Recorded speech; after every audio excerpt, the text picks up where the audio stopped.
Consume करेगा उसे क्या मिलेगा? एपीआई का यूआरएल। बताया था एपीआई कुछ नहीं है, जस्ट एक यूआरएल है। राइट क्लिक किया,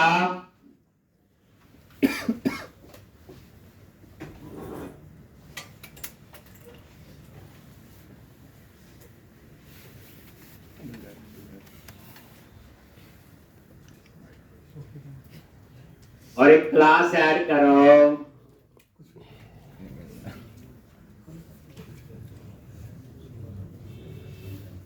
राइट क्लिक, ऐड क्लास, और क्लास का नेम दे दिया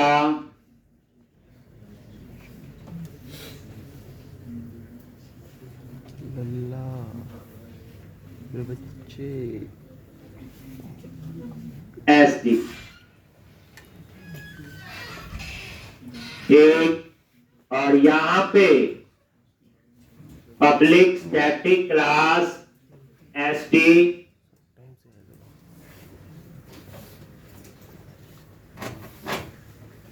तो ये क्या आपकी क्लास, स्टैटिक क्लास। ठीक, अब एपीआई के हमें क्या चाहिए है? यूआरएल।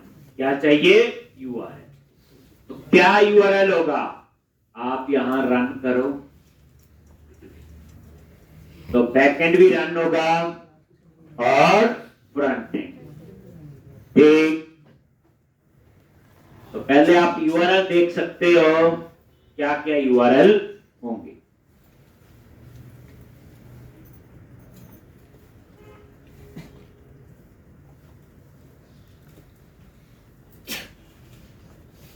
और यहां पे एक तो नेशनल पार्क। तो पहली बात है, सबका जो बेस यूआरएल है ये इतना ही है जो यूआरएल में आगे लिखा हुआ लोकल होस्ट। ठीक, सबका क्या है? ये बेस यूआरएल। तो आप क्या करो, मैं यहां नोटपैड में एक बार लिख लेता हूं, फिर हम लोग यहां से यूज कर लेंगे। क्या था आपका? ये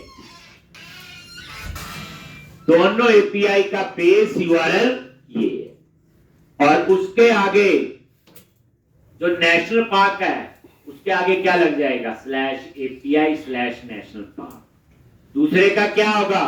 /API/ट्रेड। बस इतना ही फर्क होगा। बेस यूआरएल ये है, तो ये यूआरएल आपने यहां से उठा। एक पूरा किसी का यूआरएल देखना तो आप यहां से देख सकते हो बच्चे, ट्राई डॉट एग्जीक्यूट, और वहां पे एक ऑप्शन होती है रिक्वेस्ट यूआरएल। एक्चुअल में जो पूरा यूआरएल है वो ये है, तो इससे पता लग जाता है। देखो ये किसका यूआरएल है? National park. अगर मैं बोलूं जी ट्रेल, ट्रेल का भी यही होगा, बस क्या चेंज है? बोलो, trail.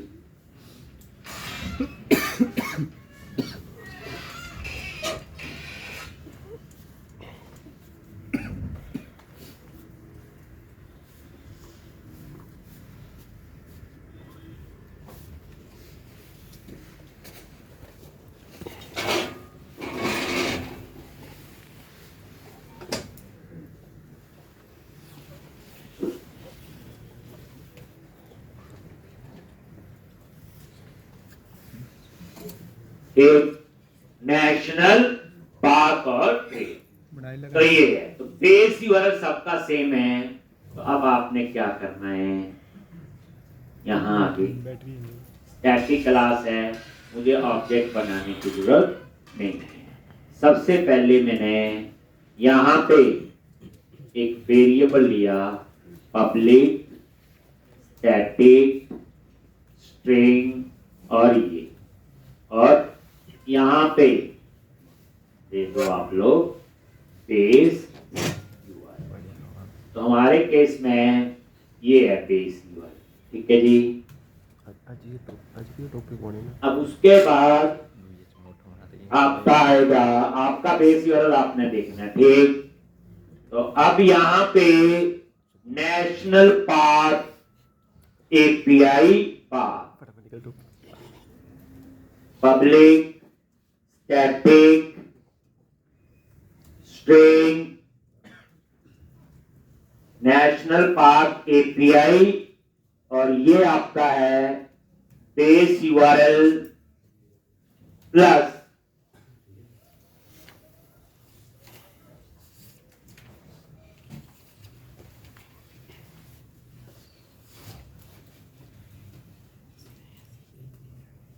API base URL plus, और आगे जो आएगा बेस कर लिए, और यहां पे आएगा एपीआई स्लैश नेशनल पार्क, यही आएगा ना आगे, एपीआई स्लैश नेशनल पार्क, ये लो।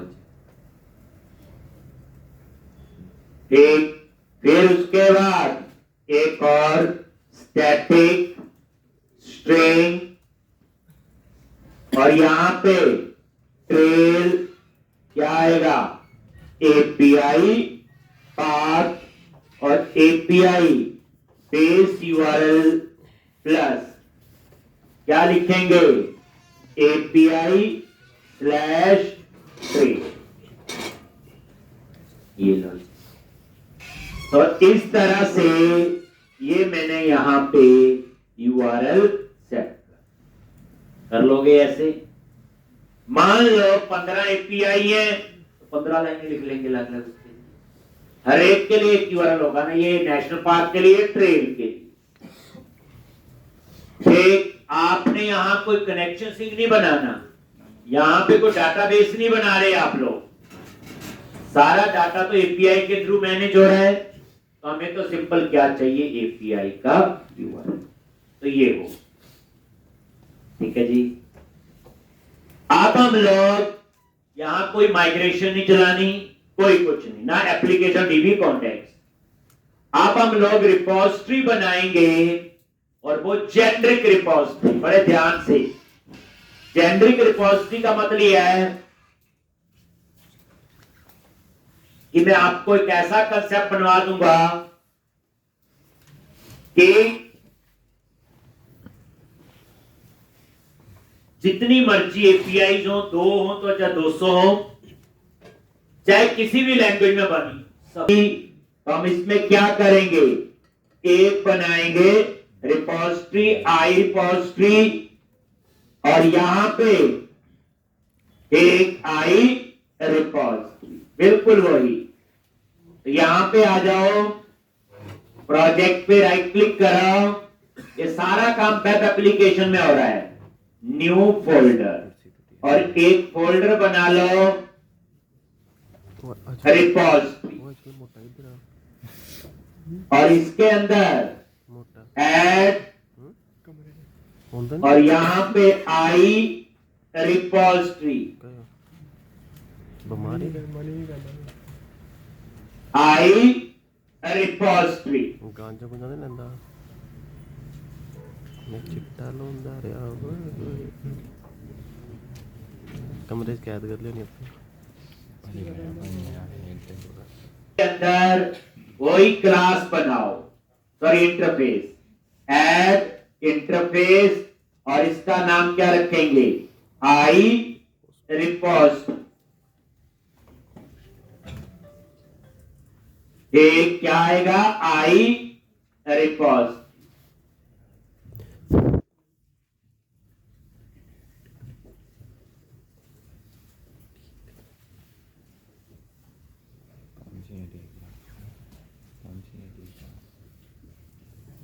और ये जेनरिक रिपोजिटरी है। तो यहां पे क्या लिखोगे, टी, किसके साथ यूज होगी पता ही नहीं, तो टी क्या आपकी एक क्लास है, बस ये पता चलते करते थे। अब टी ट्रेल भी हो सकती, टी नेशनल पार्क भी हो सकती, कोई और, दैट्स व्हाई अब ये जेनरिक रिपोजिटरी भी इसमें आ गई। अब हमने इसमें क्या बनाने हैं, एक मेथड डिक्लेयर करने हैं, क्या करने हैं, मेथड डिक्लेयर। अब यहां पे गेट अ सिंक, तो यहां पे ये फाइंड का कोड है, कौन सा कोड है, फाइंड, और इसका नाम दे दिया गेट अ सिंक और रिटर्न टाइप में टास्क पता ही है क्यों लगाते हैं, ठीक। टी क्या है, क्लास, और यहां पे दो चीजें पास करेंगे, स्ट्रिंग यूआरएल और इंटीजर आईडी। समझ गए होंगे, फाइंड में यही आएगा, ठीक। तो यहां को डाटाबेस का कनेक्शन नहीं है, यूआरएल आएगा। यूआरएल किसका होगा, एपीआई। आईडी वही फाइंड के लिए, और इसी तरह से ये आपका बन जाएगा कलेक्शन। तो यहां पे हम टास्क के अंदर आई इनमरेबल क्या लिखेंगे, टास्क आई इनमरेबल, और यहां पे क्या आएगा, टी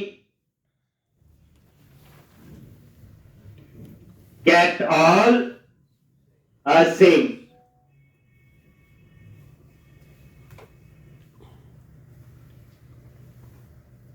गेट ऑल सिंक।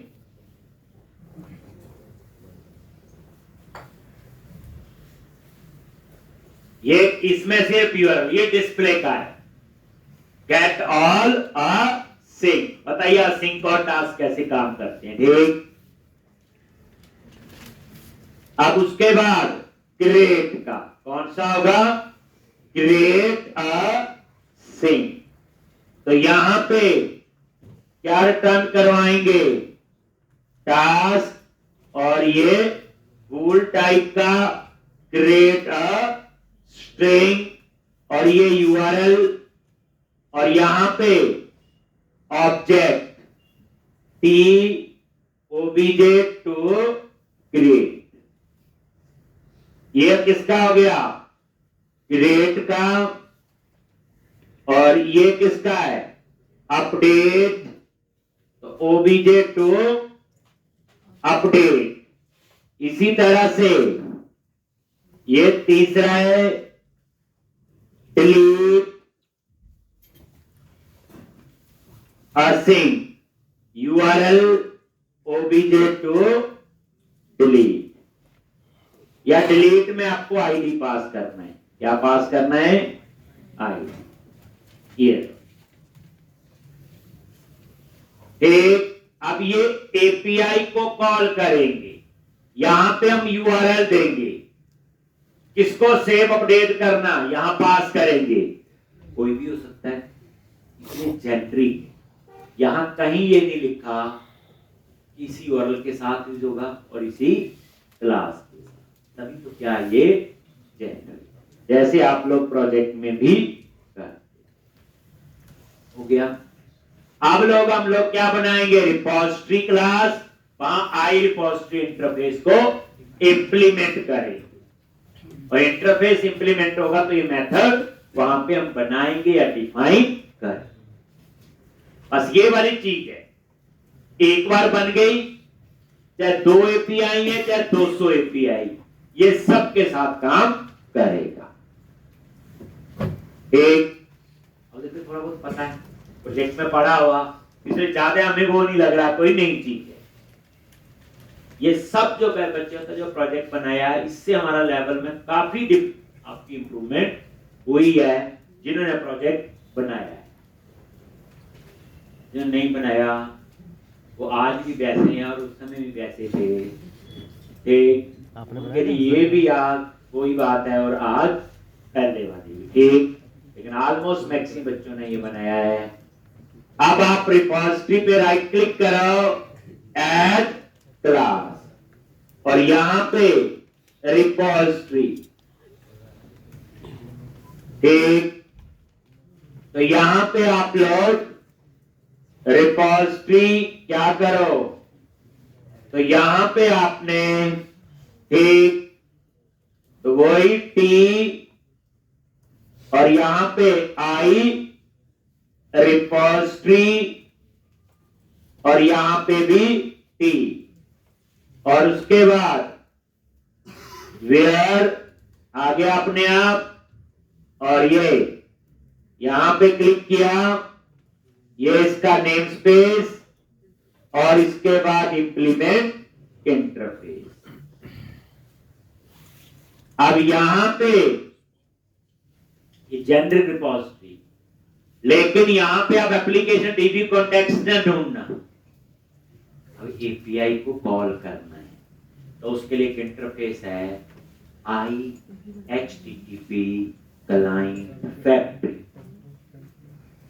अगर मुझे एंगुलर में करनी होगी कॉल, वहां HTTP क्लाइंट होता है। अगर मुझे रिएक्ट में कॉल करनी होगी, वहां X यूज होता है, जावा में लागू होता है, पाइथन में लागू। तो यहां पे वही private read only IHTTP client factory type का वेरिएबल, और ये कंस्ट्रक्टर, और वही HTTP क्लाइंट फैक्ट्री, और वही लॉ। तो HTTP क्लाइंट फैक्ट्री। तो कोई पूछे ASP.NET कोर में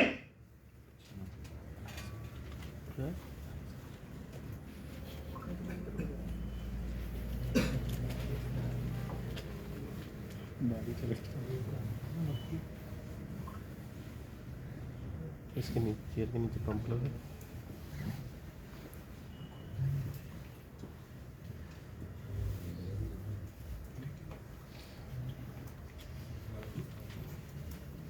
समझा रहे।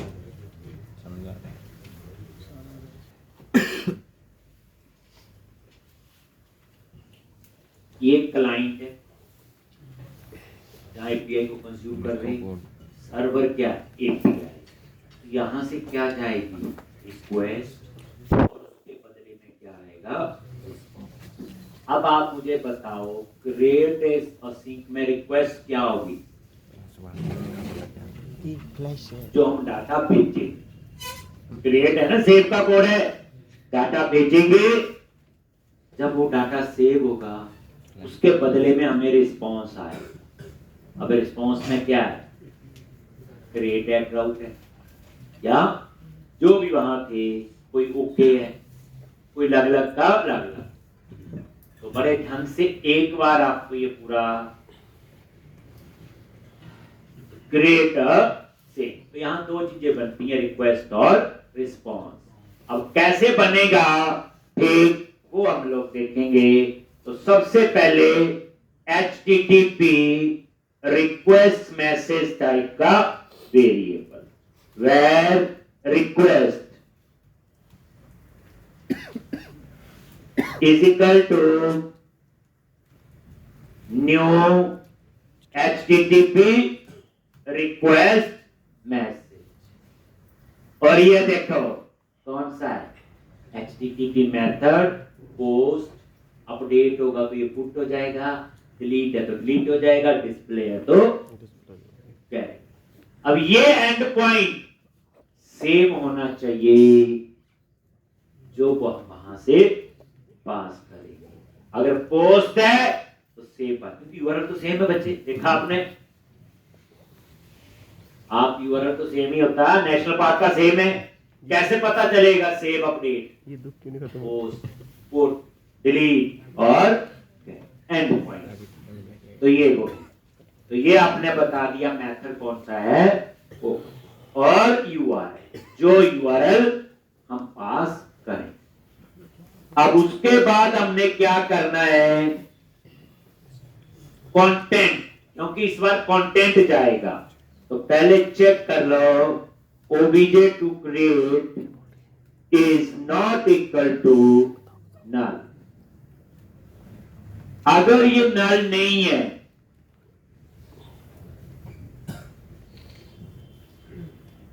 तो नल, अगर ये नल नहीं है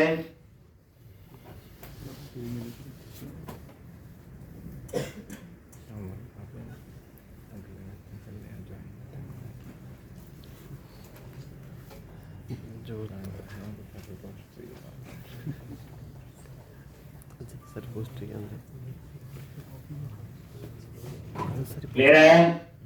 obj to create is not equal to null। अगर नल नहीं है तो इसका तो डाटा है, तो रिक्वेस्ट डॉट कंटेंट। अब हम बनाने जा रहे हैं इसका कंटेंट। हाड़े करने दे आगे के पूछे थे ये रिक्वेस्ट में जाएगा, तो रिक्वेस्ट में दो बार ही जाएगा कंटेंट, एक क्रिएट में और एक अपडेट। डिस्प्ले और फाइंड में तो आएगा रिस्पॉन्स, इसलिए थोड़ा सा समझना है। अब ये कंटेंट कैसे बनाओगे, इजिकल टू न्यू और यहां पे स्ट्रिंग कंटेंट।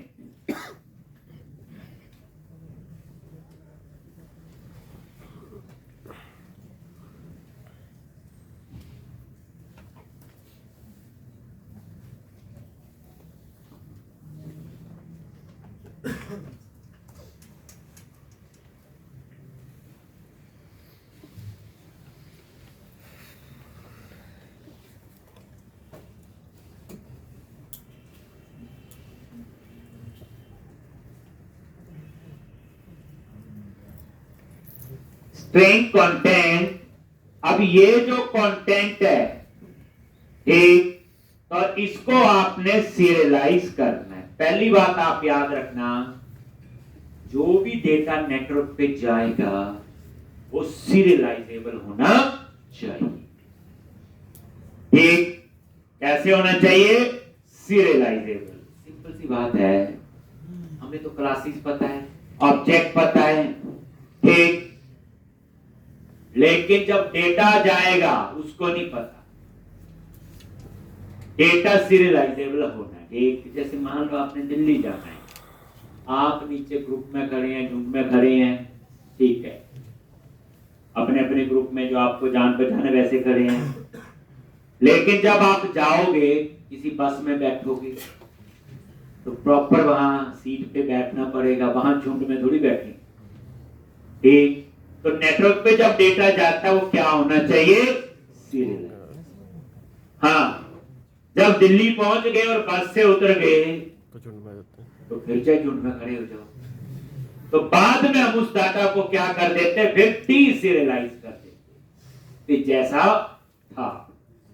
बात समझो, ठीक, जहां डाटा पड़ा है, ठीक, वो जैसे मर्जी हो, लेकिन जब आपने उसको ट्रांसपोर्ट में भेजना है तो प्रॉपर पैक करके भेजोगे, और जब वहां पहुंचेगा तो उतारोगे, फिर उसे अनपैक कर दोगे।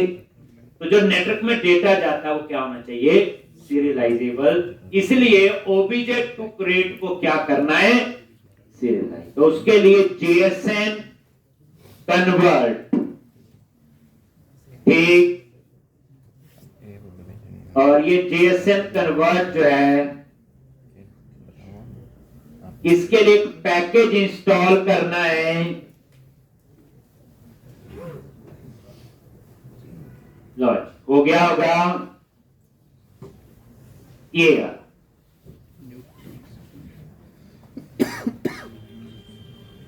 Newton soft dot JS. ठीक है जी, तो समझाया, सीरियलाइज करना पड़ेगा, उसके लिए आपने ये पैकेज इंस्टॉल। अब ये बात सेम अप्लाई होगी जावा में, पाइथन में भी, हर जगह ये टू क्रिएट। एक किसको करना है, OBJ to create.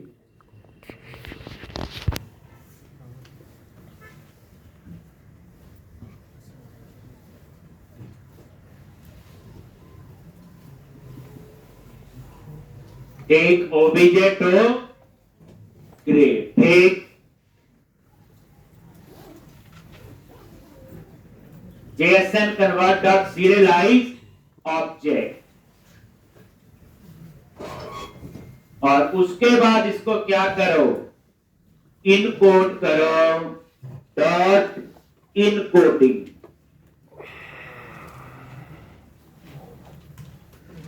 Dot UTF-8, और उसके बाद टाइप इसमें करना है डबल कोट्स, एप्लीकेशन स्टैक निकाल तो जगह चलिए।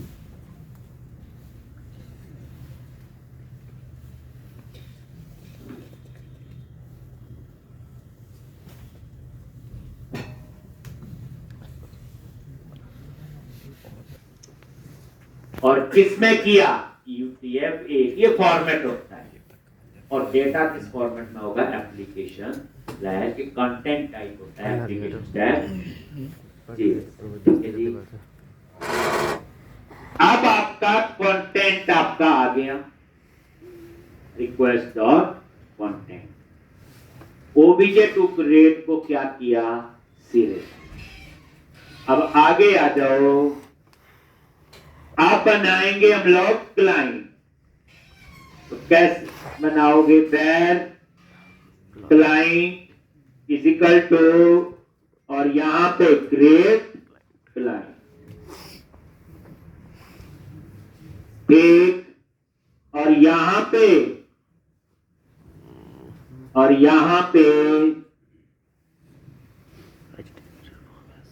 रिस्पांस। अब ये रिस्पांस आएगा, तो इसके लिए HTTP रिस्पांस मैसेज, रिक्वेस्ट के लिए क्या है, HTTP रिक्वेस्ट मैसेज। और यहां पे अवेट क्लाइंट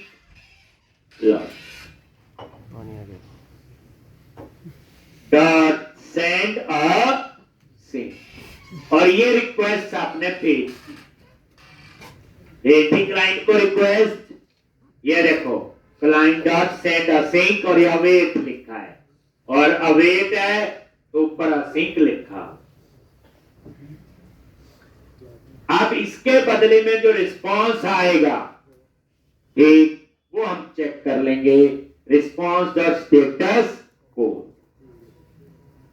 एक रिस्पांस डॉट स्टेटस कोड, और स्टेटस कोड क्या लिखोगे, system dot net dot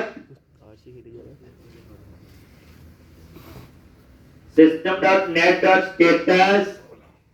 okay नहीं है, इसमें क्या होता है आपका, जो 201 होता है इसका, याद है क्रिएटेड का, ये वो है।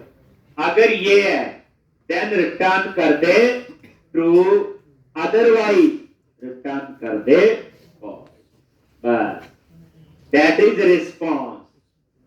तो जो हम लिखते हैं ओके नो कंटेंट, ये क्या होते, रिस्पॉन्स, बस। तो ये था आपका इसका ग्रेड। यहाँ कोई कोड का सेज नहीं लिखा, रिक्वेस्ट और रिस्पॉन्स।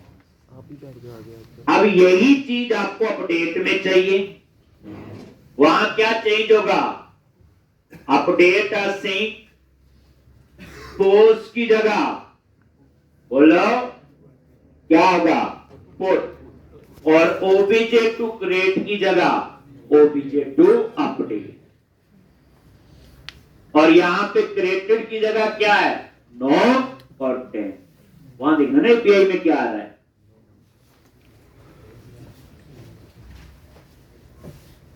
एक ये देखो। अब ये हो गया क्रिएट का,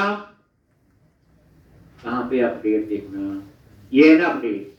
चलो लिख लेते हैं, चलो क्या लिखोगे, सबसे पहले बोलो वेर रिक्वेस्ट, आगे बोलो न्यू HTTP रिक्वेस्ट मैसेज। क्या लिखेंगे, HTTP मेथड डॉट पुट, और यहां पे URL। छोटा हो जाए,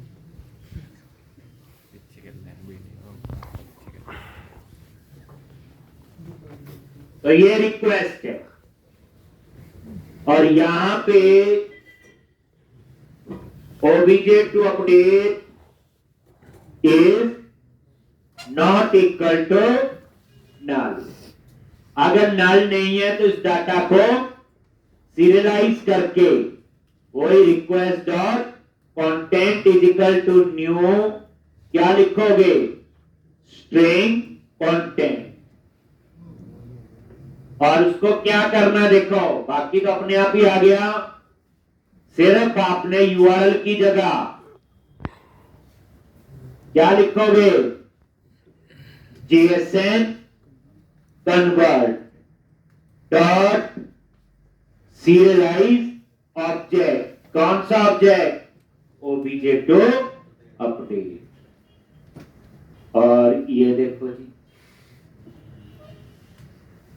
फिर क्या बनाना है, क्लाइंट बन गया, फिर उसके बाद रिस्पांस क्या लिखेंगे, HTTP रिस्पांस मैसेज, वेरिएबल ले लिया, अवेट क्या लिखेंगे, client dot send a sync, और क्या पास करोगे, रिक्वेस्ट, और इसके बदले में क्या मिलेगा, रिस्पांस क्या आएगा, रिस्पांस डॉट स्टेटस कोड क्या आएगा, क्रिएटेड की जगह याद करो अपडेट में क्या था, नो कंटेंट, और यहां पे रिटर्न कर दिया, बोलो ट्रू अदरवाइज फॉल्स,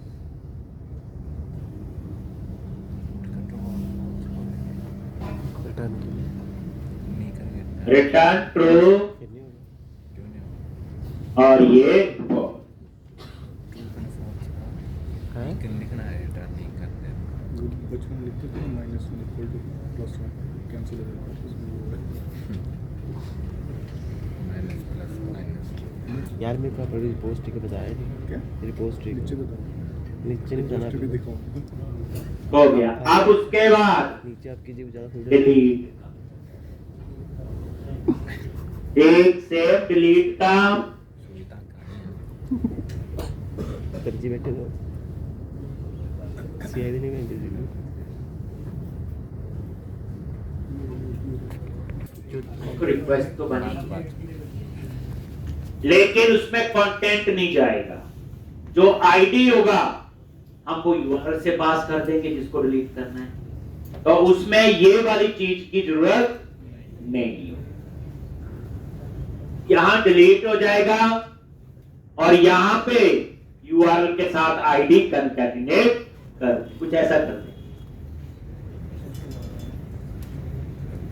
ठीक, लेकिन नोटिस करो ये अपडेट सबके लिए चले, कहीं नहीं लिखा यही यूआरएल, कहीं नहीं लिखा यही क्लास, अभी तो चैटरी। अब आ जाओ डिलीट पे, ये लो, और यहां पे क्या लिखोगे, where request is equal to new HTTP request message, और यहां पे HTTP method dot delete, और ये URL, और इस यूआरएल के साथ हमने क्या पास करना है, आईडी, क्या पास करना है उसके साथ, आईडी,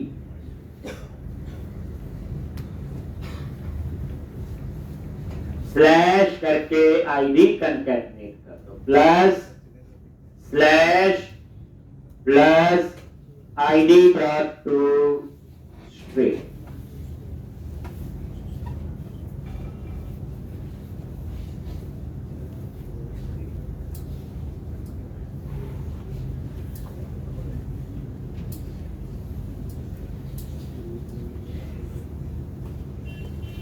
एक ये रिक्वेस्ट, और उसके बाद सीधा आप क्या बनाओ, var client is equal to await, और ये क्रिएट क्लाइंट,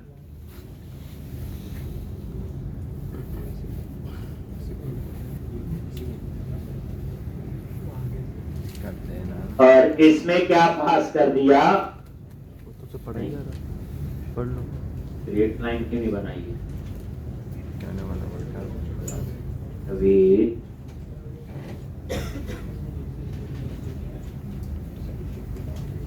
अच्छा वेट असिंक नहीं है ना इसमें, ये लगाने की जरूरत सिंह का पंड का होना एक। और उसके बाद यहाँ पे response HTTP response message variable ले लिया, ये आपने लिख दिया रिस्पांस, ये वेरिएबल का नाम रिस्पांस ही कर रहे करते हैं फिर बस। और उसके बाद रिस्पांस डॉट स्टेटस क्या आएगा, डिलीट में तो हमारा ओके है, देन रिटर्न क्या करेगा, ट्रू, और उसके बाद फॉल्स। बस हो गया।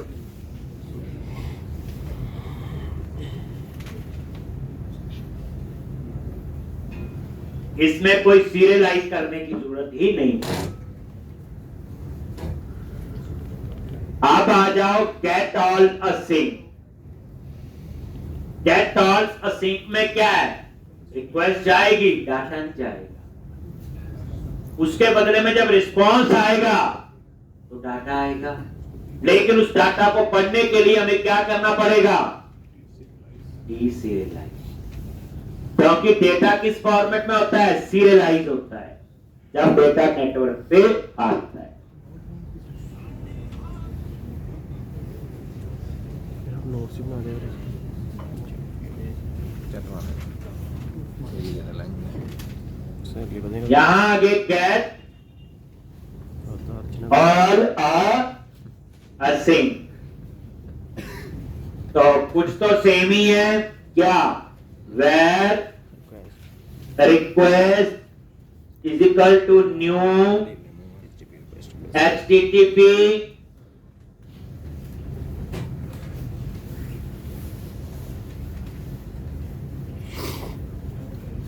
हीटर चलाएगा, हीटर चलाएगा, ये क्या चला हीटर, हीटर है हीटर चला है। तो क्लाइंट ठंडा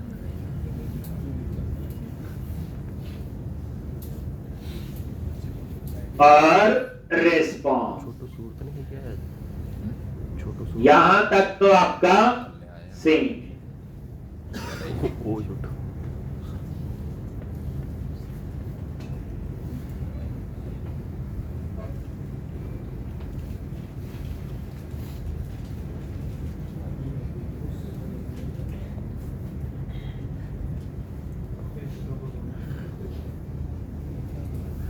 तो यहां पे आ गया जी, यहां तक तो सी। अब आ गया रिस्पांस। तो रिस्पांस में डाटा क्या है, डाटा आएगा, नेटवर्क में डाटा क्या होगा, सीरियलाइजेबल। हमने नहीं किया, जहां सर्वर से डाटा आ रहा है वो सीरियलाइजेबल है, लेकिन हम तो उसे तभी रीड कर पाएंगे जब उसे डीसीरियलाइज करेंगे। तो अब आपका काम है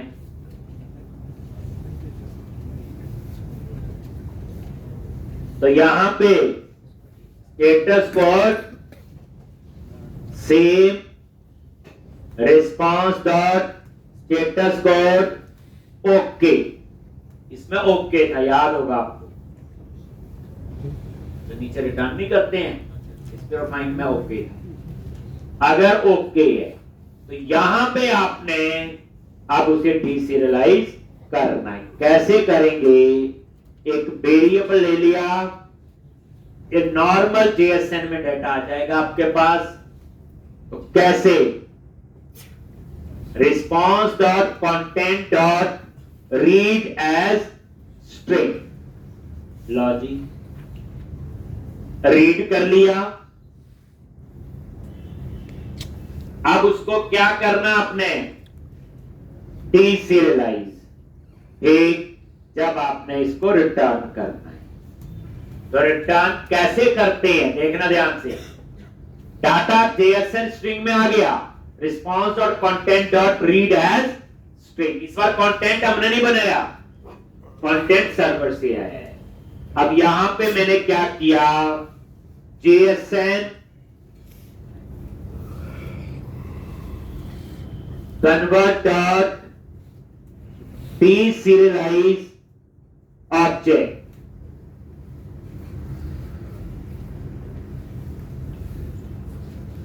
serialize object, और यहां पे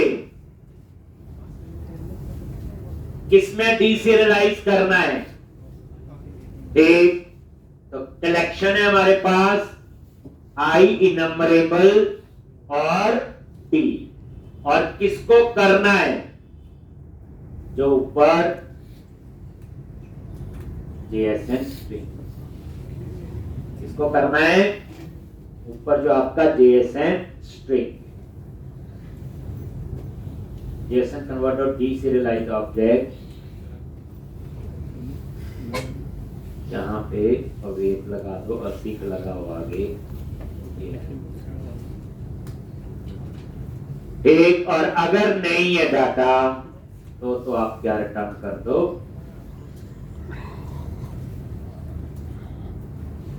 ना लो। ये था आपका। अब समझ आया, जब वहां से डाटा आया तो उसको हमने क्या किया, ठीक ठीक। थक के जा रहे हो आजकल, बुढ़ापा तो नहीं लग रहा? आजकल तो दूसरी चेंज हो जा रही है ना, फर्क उम्र का फर्क हो गया। फाइंड में भी ऑलमोस्ट सेम है, यही सारा। एक जो हमने ऊपर लिखा है, क्या चेंज होगा आप लिखोगे, पहली बात असिंक, क्या होता है? और यहां URL के साथ क्या पास करना है, ID। तो यहां पे ID डॉट टू स्ट्रिंग,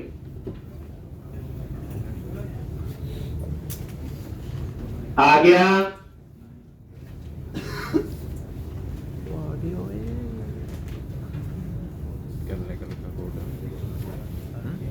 बस यहां पे डीसीरियलाइज ऑब्जेक्ट, यहां आई इनमरेबल नहीं आए, दूसरा प्रोजेक्ट स्टार्ट करते हैं। ठीक, क्या नहीं आएगा, आई इनमरेबल बाकी से, बस लिख लो आप लोग ये। और मेरे ख्याल से ये जेनेरिक रिपोजिटरी तैयार, ठीक। यहां याद रखना है, API को कॉल करने के लिए HTTP क्लाइंट फैक्ट्री इंटरफेस, बस। अब हम लोग कोई एप्रोप्रिएट रिपोजिटरी बनाएंगे for national park and trail.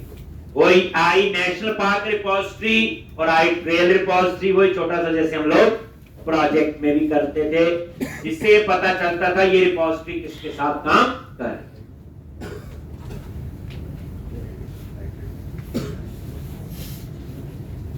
दो रिपोजिटरी और बनेगी, नेशनल पार्क और ट्रेल। तो इस तरह से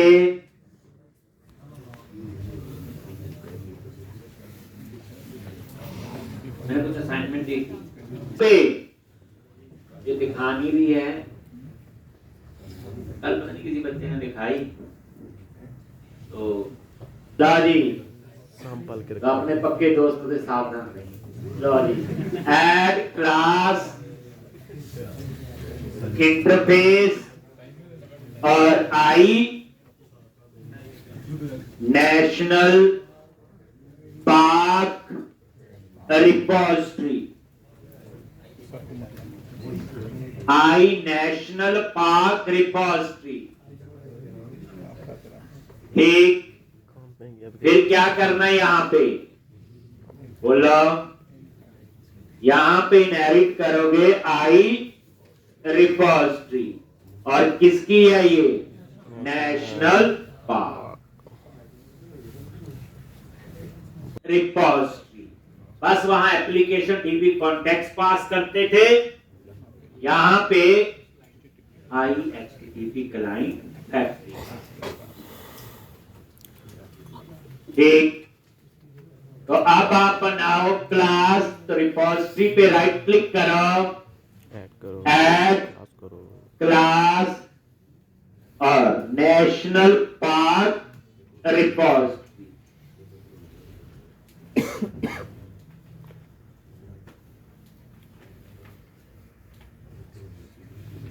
और यहां पे कॉलन देके क्या करना है, ठीक इनहेरिट, ठीक किसको, पहले तो रिपोजिटरी किसके लिए है, पहले हमेशा क्लास और उसके बाद इंटरफेस।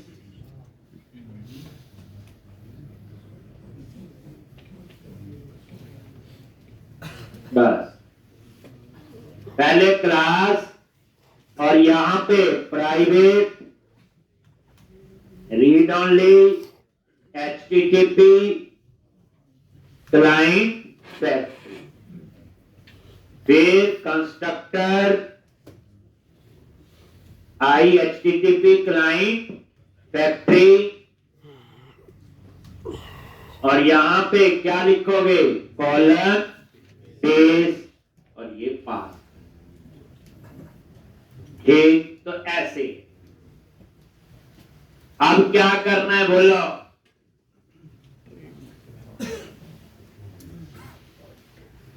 आई ट्रेल रिपोस्ट, फिर ट्रेल रिपोस्ट, फिर इन दोनों को ऐड कर देंगे program.csv। मैंने दो ही है मेरे पास, अगर मुझे लगता है कि टेबल में 100 होगी तो आप लोग आई यूनिट वर्क बना लें। बताइए क्यों बनाते हैं, समझा के बाद। अब जेनरिक रिपोजिटरी बन गई, अब एक में आई तो सब में पता चल गया। और जेनरिक एक बार बना ली ना, सारे डिरेक्टरी कॉमन, फिर आपको दोबारा दिमाग लगाने की जरूरत नहीं। अब इसने क्या बना ली, URL पास करना है, बाकी काम वो करें। अब आप program.cs में जाओ और इसको ऐड कर लो। पहले हम एक और रिपोजिटरी बना लेते हैं, कौन सी, आई ट्रेल। तो रिपोजिटरी पे राइट क्लिक करो, आई ट्रेल रिपोजिटरी, और वहां पे आई रिपोजिटरी को इनहेरिट करो। जैसे क्यों बनाते हैं हम लोग,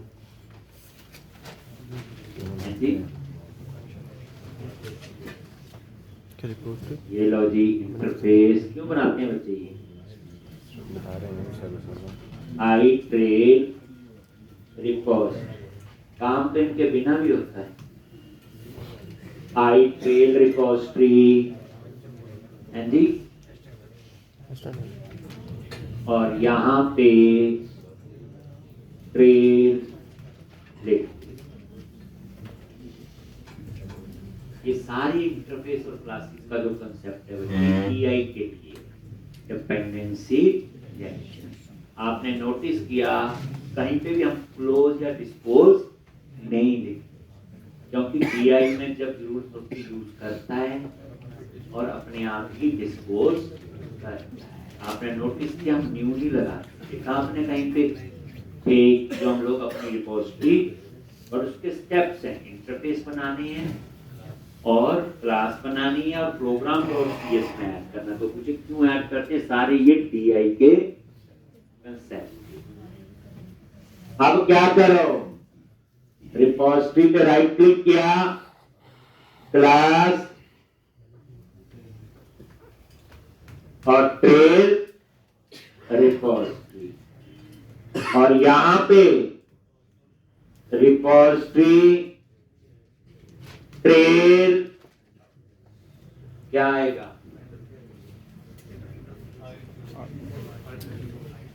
ठीक, आई ट्रेल रिपोर्ट,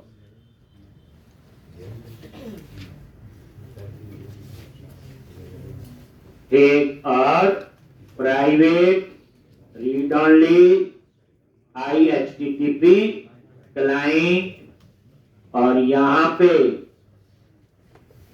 आई HTTP क्लाइंट फैक्ट्री बेस,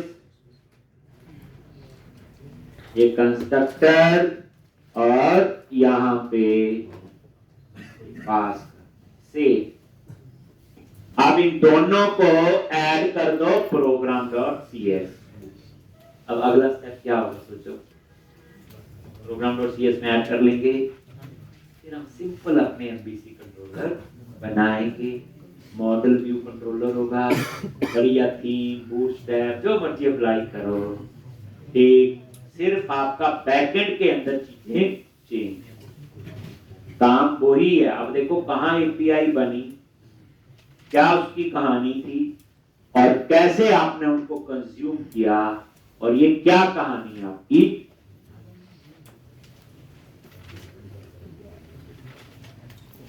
एक सोचो आप इस पूरी एप्लीकेशन का आर्किटेक्चर नेशनल पार्क वाली जब से शुरू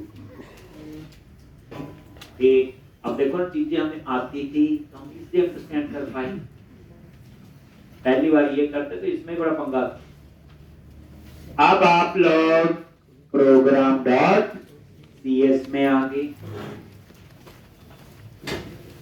कहां आ गए, program.cs, एक, और वहां जाके आप इसको टैग, जो सोने के बोल रहे, ये लो जी, और यहां पे बिल्डर ऐप से पहले आप कहीं पे भी कर सकते हो। क्या लिखना है, बिल्डर डॉट सर्विसेज डॉट एड स्कोप आई नेशनल पार्क और नेशनल पार्क रिपोजिटरी, जो से बड़े ज्ञान को ठीक, और यहाँ पे आई ट्रेड, ठीक, और यहाँ पे ये आपकी ये बालाकोट को स्टार्ट करेंगे। बालाकोट कौन है? क्या बालाकोट कौन है? क्या बोल रहे हैं? जैन में स्टार्ट किया। दिल्ली को मिलेगा। अब हम सिंपल कंट्रोलर बनाएंगे, MVC कंट्रोलर, ठीक।